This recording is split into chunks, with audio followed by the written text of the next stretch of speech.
Hello everyone. Today we'll be continuing with the Universal Declaration of Human Rights. So we looked at the first section of the chapter. So today we'll be looking at the remaining sections. So before we move on to that, let's just do a quick recap of what we learned. So in the last lesson we looked at what are human rights and what is the relevance of human rights in today's world, how human rights are violated in several parts of the world. We also looked at early ideas regarding human rights, how human rights, the concept of human rights is not something that happened very recently, but the idea has been there in ancient civilizations as well. In fact, ever since human beings started living in communities, there was the idea of human rights. And finally, we also looked at how human rights became legal rights. Though, as I said before, human rights, the concept of human rights were there ever since human beings started living in civilization, living together in communities. There was these kind of rights were never written down. As such, there was no legal aspect to these human rights, and so and as a result, human rights violation continued for a very long time. But slowly, human rights became part of constitutions across the world, and as such, they started becoming legal rights. So in today's lesson, we'll be looking at the various international treaties that were signed across the world, which helped further the cause of human rights. So there were several problems that existed before these international treaties were signed. One of the major problem was the freedom to practice religion was not really there. A lot of wars were fought on the name of religion, and as such, the ability of the freedom for a person to practice whichever religion he chose was a big part of human rights of the time. So one of the major treaties regarding which gave freedom of religion was the Treaty of Westphalia, which was signed in 1648. അപ്പോൾ ഈ freedom of religion അതുപോലെ തന്നെ വളരെ അന്ന് നിലനിന്നിരുന്ന ഒരു വലിയ ഒരു അനാചാരമാണ് slavery. So a lot of treaties were signed for the abolition of slavery as well. അപ്പോൾ അതുമായിട്ട് റിലേറ്റഡ് ആയിട്ട് വരുന്ന ട്രീറ്റീസ് ആണ് ഈ Congress of Vienna. The Congress of Vienna was a meeting, and this happened in 1815, and this Congress condemned slavery. അത് കഴിഞ്ഞിട്ട് പിന്നെ treaty of Washington which happened in 1862, conference in Brussels which happened in 1867 as well as 1890, and conference in Berlin 1885. ഈ ട്രീറ്റീസിലൊക്കെയും ഈ കോൺഫറൻസുകളിലൊക്കെയും ഈ സ്ലേവറിക്ക് against ആയിട്ടുള്ള decisions വന്നിട്ടുണ്ട്. പക്ഷേ ഈ ഏറ്റവും വലിയ ഒരു ചേഞ്ച് കൊണ്ടുവന്നിട്ടുള്ളത് ഈ 25 സെപ്റ്റംബർ 1926 ജനീവയിൽ നടന്നിട്ടുള്ള ഇൻ്റർനാഷണൽ സ്ലേവറി കൺവെൻഷനാണ്. ഒരുപാട് നാളായിട്ട് ഈ സ്ലേവറിക്ക് എഗെയിൻസ്റ്റ് ഫൈറ്റ് ചെയ്തതിൻ്റെയൊക്കെ ഒരു സക്സസ് എന്ന് പറയത്തക്കവണ്ണം വന്ന ഒരു ട്രീറ്റിയാണ് ഈ ഇൻ്റർനാഷണൽ സ്ലേവറി കൺവെൻഷനിൽ സൈൻ ചെയ്ത ട്രീറ്റി എന്ന് പറയുന്നത്. So this happened in 25 September 1926. And then മൂന്നാമത് ഇൻ്റർനാഷണൽ ട്രീറ്റീസ് സൈൻ ചെയ്തതെന്ന് പറയുന്നത് ഈ യുദ്ധസമയത്ത് പാലിക്കേണ്ട നിയമങ്ങളെ പറ്റിയിട്ടാണ്. അപ്പം ഇതിൽ പ്രധാനമായിട്ട് വരുന്നതെന്ന് പറയുന്നത് ഡിക്ലറേഷൻ ഓഫ് പാരീസ് 1856, അതുപോലെ ഫസ്റ്റ് ജനീവ കൺവെൻഷൻ 1864, പിന്നെ സെക്കൻഡ് ജനീവ കൺവെൻഷൻ 1906, അതുപോലെ ഹേഗിൽ വെച്ച് നടന്നിട്ടുള്ള 2 കൺവെൻഷനുണ്ട്, 1899 അതുപോലെ 1907. ഞാൻ പവർ പോയിന്റിൽ ഇടാത്തതായിട്ടുള്ള ഒരു കാര്യം കൂടിയുണ്ട് ഈ യുദ്ധത്തിൻ്റെ നിയമങ്ങളെക്കുറിച്ച് വരുമ്പോഴത്തേക്കും. അത് ഈ international committee of the red cross, അതിൻ്റെ ഫോർമേഷൻ എന്ന് പറയുന്നത് ഈ ഇൻ്റർനാഷണലി യുദ്ധത്തിൽ പാലിക്കേണ്ട നിയമങ്ങളും അതുപോലെ തന്നെ ഈ ഇൻ്റർനാഷണലി യുദ്ധം നടക്കുമ്പോഴത്തേക്കും ക്യാപ്റ്റീവ്സോ അല്ലെങ്കിൽ മറ്റ് എതിർ രാജ്യത്തിൻ്റെ സോൾജേഴ്സിനെയൊക്കെ ട്രീറ്റ് ചെയ്യേണ്ടതിനെ കുറിച്ചിട്ടുള്ള നിയമങ്ങളൊക്കെ കുറേ കൂടെ ഡിഫൈൻഡ് ആയിട്ട് വരുന്നത് ഈ international committee of the red cross ഫോർമേഷന് ശേഷമാണ്. അത് സംഭവിച്ചത് 1864 അപ്പം international committee of the red cross ICRC it formed in 1864. ഇത് ഇത്രയുമാണ് യുദ്ധ നിയമങ്ങളെക്കുറിച്ചിട്ടുള്ള ആ ഒരു ഡിഫൈൻഡ് ആയിട്ട് ഒരു ഡെഫിനിഷൻ കൊണ്ടുവന്നിട്ടുള്ളത്.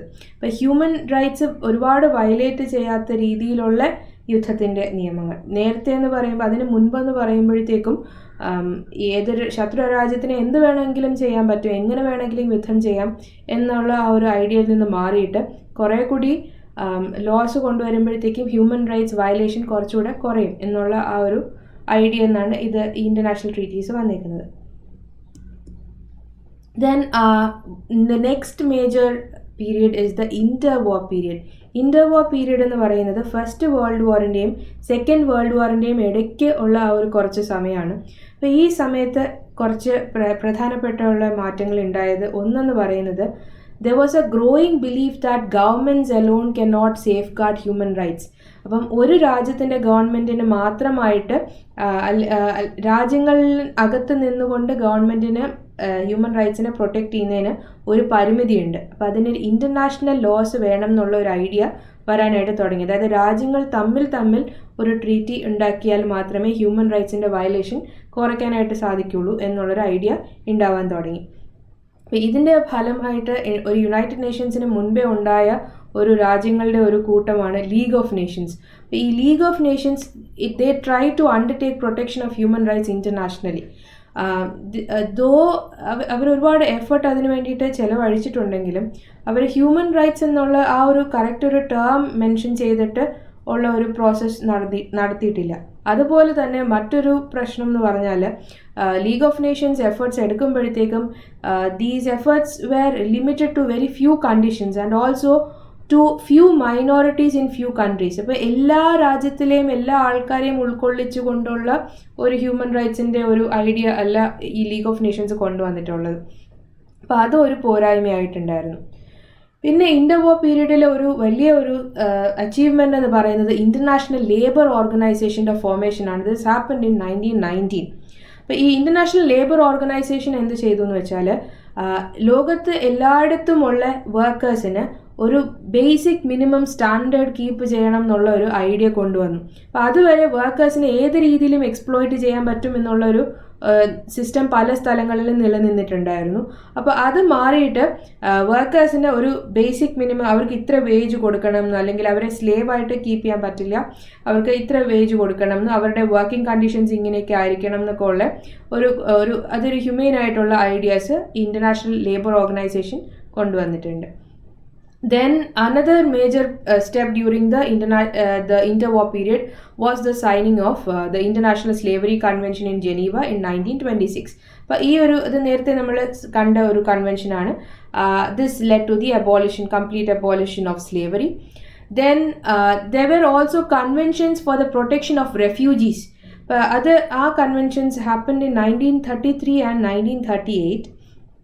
And though all these happened, ഒരു ഹ്യൂമൻ റൈറ്റ്സിൻ്റെ എല്ലായിടത്തും എല്ലാ രാജ്യങ്ങളെയും ഉൾക്കൊള്ളിച്ച് എല്ലാ ആൾക്കാരെയും കൂടെ ഉൾക്കൊള്ളിച്ചിട്ടുള്ള ഒരു ഹ്യൂമൻ റൈറ്റ്സിൻ്റെ ലോ എന്ന് പറഞ്ഞ് ഒരു ലോ അത് ഇൻ്റർവാർ പീരീഡിൽ ഡെവലപ്പ് ചെയ്ത് വന്നിട്ടില്ല. So that was also a problem because internationally ഒരു ഐഡിയ ഉണ്ടായിരുന്നു, ഇൻ്റർനാഷണലി കോപ്പറേഷൻ ഉണ്ടെങ്കിൽ മാത്രമേ human rights properly safeguard ചെയ്യാൻ പറ്റുള്ളൂ എന്നുള്ളത്. പക്ഷേ എന്നിരുന്നിട്ട് കൂടിയും human rights law did not emerge during the interwar period. And then what happened was towards the end of the interwar period as well as during the Second World War there was gross violation of human rights. നമുക്ക് വിശ്വസിക്കാൻ പറ്റാത്ത രീതിയിലുള്ള അത്രയും ക്രൂരമായിട്ടുള്ള human rights violation ആണ് ഈ ഇൻ്റർവാർ പീരീഡിൻ്റെ അവസാനം അതുപോലെ second world വാറിൻ്റെ സമയത്തുമൊക്കെ നടന്നിട്ടുള്ളത്. അപ്പോൾ ഈ ഒരു സമയത്ത് there were a lot of totalitarian regimes during the 1920s and 1930s. ഈ ടൊട്ടാലിറ്റേറിയൻ റെജീം എന്ന് പറഞ്ഞാൽ ഗവൺമെൻറ്റിന് സർവാധികാരം ഉള്ള രീതിയിലുള്ള ഒരു രാജ്യത്തിനാണ് നമ്മൾ ടൊട്ടാലിറ്റേറിയൻ റെജീം എന്ന് പറയുക. അതായത് അവിടെയുള്ള സിറ്റിസൻസിന് ഗവൺമെൻറ്റിനെ ചോദ്യം ചെയ്യാനായിട്ടോ വിമർശിക്കാനായിട്ടോ ഒന്നും അധികാരമില്ലാതെ ഗവൺമെൻറ്റിന് എന്ത് വേണമെങ്കിലും ചെയ്യാം. ഫുൾ പവർ ആൻഡ് കൺട്രോൾ ഗവൺമെൻറ്റിൻ്റെ കയ്യിലാണ്. അങ്ങനെയുള്ള ഒരു റെജീമിനാണ്, ഒരു സിസ്റ്റം ഓഫ് ഗവൺമെൻറ്റിനാണ് നമ്മൾ ടൊട്ടാലിറ്റേറിയൻ റെജീം എന്ന് പറയാം. So these kind of regimes were there in 1920s and 1930s, and as I said before, they could do anything. അപ്പോൾ അവർക്ക് ഇഷ്ടമുള്ള രീതിയിൽ അവരുടെ സിറ്റിസൻസിനെ ട്രീറ്റ് ചെയ്യാനായിട്ട് പറ്റുന്ന ഒരു അവസ്ഥയായി. അപ്പോൾ അതുകൊണ്ട് എന്ത് സംഭവിച്ചു എന്ന് പറഞ്ഞാൽ there was a mass abuse of human rights and genocide. ഇപ്പോൾ ഒരു ഗവൺമെൻറ്റിന് എപ്പോഴും ഗവൺമെൻറ്റിനെ സപ്പോർട്ട് ചെയ്തുകൊണ്ട് നിൽക്കുന്ന കുറച്ച് വ്യക്തികളുണ്ടാവും, അല്ലാതെ ഗവൺമെൻറ്റിന് അത്ര താല്പര്യമില്ലാത്ത കുറച്ച് സിറ്റിസൻസ് ഒരു രാജ്യത്ത് ഉണ്ടാവാൻ സാധ്യതയുണ്ട്. അപ്പം ഇങ്ങനെയുള്ള സിറ്റിസൻസിന് അവർക്ക് യാതൊരു അവകാശവും ഇല്ലാത്ത രീതിയിൽ ട്രീറ്റ് ചെയ്യപ്പെട്ടു. അപ്പം and as a result there was even genocides എന്ന് പറഞ്ഞാൽ മാസ് ആയിട്ടുള്ള സിസ്റ്റമാറ്റിക് ആയിട്ടുള്ള killing of a huge part of the population. ഒരു എത്നിസിറ്റിയോ അല്ലെങ്കിൽ ഒരു രാജ്യത്തിലുള്ള ഒരുപാട് ആൾക്കാരെ ഒരുമിച്ച് സിസ്റ്റമാറ്റിക് ആയിട്ട് കൊന്നുകളയുന്ന ആ ഒരു പ്രോസസ്സിനാണ് ജെനോസൈഡ് എന്ന് പറയാം. അപ്പോൾ ഇങ്ങനെയുള്ള സംഭവങ്ങൾ വേൾഡ് വാർ സെക്കൻഡിൽ നടന്നിട്ടുണ്ട്. And these kind of horrible atrocities, ഇത്രയും ക്രൂരത ഒക്കെ കണ്ടതിന് ശേഷം ആണ് ആക്ച്വലി ഇൻ്റർനാഷണലി ഒരു ഹ്യൂമൻ റൈറ്റ്സിൻ്റെ ലോ വേണം എന്നുള്ള ആ ഒരു ആശയം സ്ട്രോങ് ആയിട്ട് വരാൻ തുടങ്ങിയത്. അപ്പം this idea that there should be a law, international law regarding human rights led to the formation of the United Nations. And the United Nations in the charter അങ്ങനെയാണ് എഴുതപ്പെടുന്നത്. So the Charter of United Nations, it was written and signed on 26th June 1945, and the fundamental objectives of the charter, ഇത് എഴുതുമ്പോൾ അതിൻ്റെ ആ United Nations നിലവിൽ വരുമ്പോഴത്തേക്കും അതിൻ്റെ fundamental objectives എന്ന് പറയുന്നത് it was to save succeeding generations from the scourge of war. അപ്പോൾ ഈ യുദ്ധത്തിൻ്റെ വിപത്തുകളിൽ നിന്ന് ഇനിയുള്ള ജനറേഷൻസിനെ രക്ഷിക്കുക എന്നുള്ളതായിരുന്നു ഒരു fundamental objective. And also to reaffirm faith in fundamental human rights, secondly dignity and worth of the human person, and equal rights of men and women. ഈ 3 കാര്യങ്ങളിൽ ഉള്ള ഫെയ്ത്ത് തിരിച്ചു കൊണ്ടുവരിക. ഒരു സെക്കൻഡ് വേൾഡ് വാറിൻ്റെയൊക്കെ സമയത്ത് ഇതിലൊക്കെ ഉള്ള ബിലീഫ് ആൾക്കാർക്ക് ഒരുപാട് കുറഞ്ഞിട്ടുണ്ട്. അപ്പോൾ അത് തിരികെ കൊണ്ടുവരിക എന്നുള്ളൊരു ഐഡിയ ഉണ്ടായിരുന്നു. എന്തായാലും fundamental human rights, dignity and worth of the human person, as well as equal rights of men and women. And Article 1 of the Charter of United Nations, it states the aim of United Nations. Aim എന്ന് പറയുന്നത് is to promote human rights and fundamental freedoms for all. എല്ലാ വ്യക്തികൾക്കും, അതിൻ്റെ member നേഷൻസിൽ ആയിട്ടുള്ള എല്ലാ സിറ്റിസൻസിനും ഒരേപോലെ human റൈറ്റ്സും fundamental ഫ്രീഡവും നൽകുക എന്നുള്ളതാണ് യുണൈറ്റഡ് നേഷൻസിൻ്റെ ഒരു എയിമായിട്ട് ആർട്ടിക്കിൾ 1 പറയുന്നത്. അപ്പോൾ ഈ ചാർട്ടർ എന്ന് പറയുന്നത് ഒരു ട്രീറ്റിയാണ്. ട്രീറ്റി എന്ന് പറയുമ്പോഴത്തേക്ക് അത് ലീഗലി ബൈൻഡിങ് ആണ്. ഇത് സൈൻ ചെയ്തിട്ടുള്ള എല്ലാ മെമ്പർ നേഷൻസും അവർ ലീഗലി ആ ചാർട്ടറിൽ പറഞ്ഞേക്കുന്ന കാര്യങ്ങൾ ചെയ്യാനായിട്ട് ഒബ്ലൈജ്ഡ് ആണ്. And also another problem with the charter was the charter does not specify human rights or how it should be implemented. അപ്പം എന്താണ് കൃത്യമായിട്ട് ഹ്യൂമൻ റൈറ്റ്സ് എന്നുള്ളൊരു വാക്ക് പറഞ്ഞിട്ടുണ്ട്. പക്ഷേ ഹ്യൂമൻ റൈറ്റ്സ് എന്നുള്ള ആ വാക്കിൽ എന്തൊക്കെ കാര്യങ്ങളാണ് ഉൾക്കൊള്ളിച്ചേക്കുന്നത്, അത് ഈ മെമ്പർ നേഷൻസ് എങ്ങനെയാണ് ഈ ഹ്യൂമൻ റൈറ്റ്സ് നൽകേണ്ടത് എന്നുള്ളതിനെക്കുറിച്ച് വിശദമായിട്ടുള്ളൊരു വിശദീകരണം ഈ ചാർട്ടറിൽ ഉണ്ടായിരുന്നില്ല. അപ്പം അതൊരു പോരായ്മയായിരുന്നു. അപ്പം ഈ പോരായ്മ നികത്താൻ വേണ്ടിയിട്ടാണ് ഈ international bill of human rights എന്ന് പറയുന്ന ആ ഒരു ബില്ല് കൊണ്ടുവരുന്നത്. ഈ ഒരു ബില്ലിൻ്റെ ഉദ്ദേശം എന്ന് പറഞ്ഞാൽ ഹ്യൂമൻ റൈറ്റ്സ് എക്സാക്ട്ലി എന്താണ്, ആ ചാർട്ടറിൽ UN ചാർട്ടറിൽ പറഞ്ഞേക്കുന്ന ഹ്യൂമൻ റൈറ്റ്സ് എന്ന് പറയുന്നത് എന്താണെന്നും, അതുപോലെ ആ ഫ്രീഡം, എന്തൊക്കെ ഫ്രീഡം ആണ് ഇവർ ഫ്രീഡംസ് എന്നുള്ള വാക്കിൽ ഉദ്ദേശിച്ചേക്കുന്നത് എന്നുള്ളതും ഇതിൻ്റെയൊക്കെ വ്യക്തത കൊണ്ടുവരാൻ വേണ്ടിയിട്ടാണ് ഈ international bill of human rights കൊണ്ടുവരുന്നത്. So the task of drafting this bill was given to the Commission on Human Rights, and on 10th December 1948, United Nations General Assembly adopted the Universal Declaration of Human Rights as a common standard. എല്ലാ member നേഷൻസിനും ഇത് common ഒരു standard ആക്കിയിട്ട് 10th December 1948 resolution pass ചെയ്യുന്നത്.